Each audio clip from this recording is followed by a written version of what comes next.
Welcome to astrology मिशन.com। इस video में हम कवर कर रहे हैं कि एक आदमी पापी कैसे हो जाता है या मनुष्य पापात्मा कैसे बन जाता है। तो पहले ये जान लें कि पाप क्या है। आचार विचार से च्युत होना ही पाप कहलाता है, क्योंकि अनुराग युक्त कमनियों ने अपने चंचल लोचनों द्वारा कटाक्ष पूर्वक जिसकी ओर देखा, उस पुरुष के मन को महान विवेक भी स्वस्थ नहीं कर सकता। यदि किसी कामनी ने किसी पुरुष को देखा और कटाक्ष किया तो वो पुरुष का मन जो है अब स्वस्थ नहीं रह सकता। तो वो पुरुष शरीर और मन से अस्वस्थ होकर अपनी सारी चेष्टाएं स्त्री की प्राप्ति में ही वो केंद्रित कर देता है। केवल स्त्रियां ही उसका विषय हो जाती हैं। चूंकि इच्छाएं विषयों में ही शोभा पाती हैं, तो वो भोगों की तरफ दौड़ती हैं।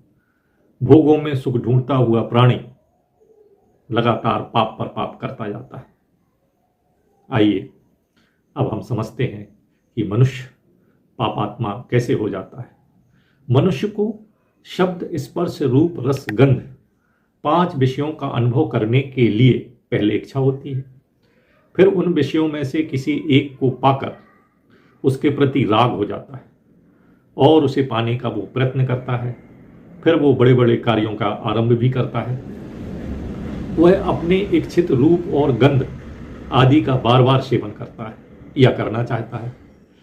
इससे उन विषयों के प्रति उसके मन में राग उत्पन्न हो जाता है और इसके प्रतिकूल विषयों में द्वेष उत्पन्न हो जाता है। ये दोष और दो दोष भी उसके मन में आ जाते हैं कि विषयों के प्रति उसके मन में राग हो जाता है और उसके प्रतिकूल विषयों में दोष भी हो जाता है।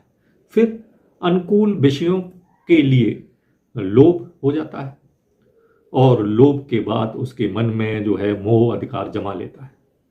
लोभ और मोह के घिरे हुए राग और द्वेष के वशीभूत मनुष्य की बुद्धि धर्म में नहीं लगती।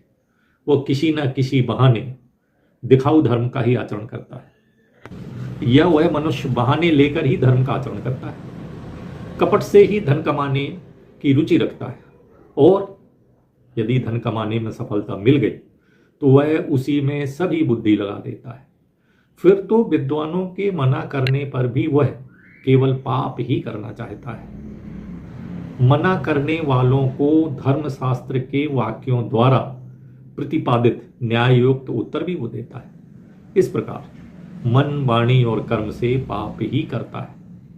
आप सभी ये जान लें, जो मनुष्य हृदय में पाप की भावना रखकर किसी पाप कर्म में प्रवृत्त होता है और उसे करते हुए भी उसी भावनाओं से भावित रहता है तथा पाप कर्म करने के पश्चात भी वह लज्जित नहीं होता है, तो उसमें वह सारा पाप पूर्ण रूप से प्रतिष्ठित हो जाता है।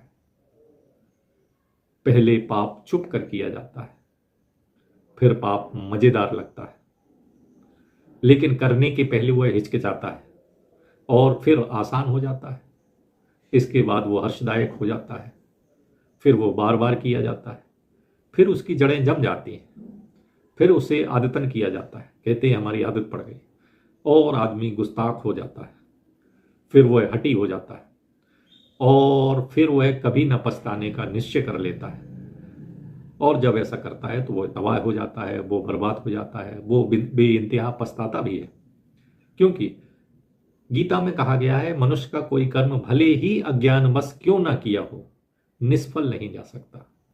दूसरी बात, यदि किसी मनुष्य को उसके पाप कर्मों का फल नहीं मिलता तो निश्चित समझ लेना चाहिए कि उसके फल को उसके पुत्र, पौत्र और पैपत्रों को भोगना पड़ेगा। तो इस प्रकार आपने जान लिया कि किस प्रकार से आदमी पापी हो जाता है। नमस्कार।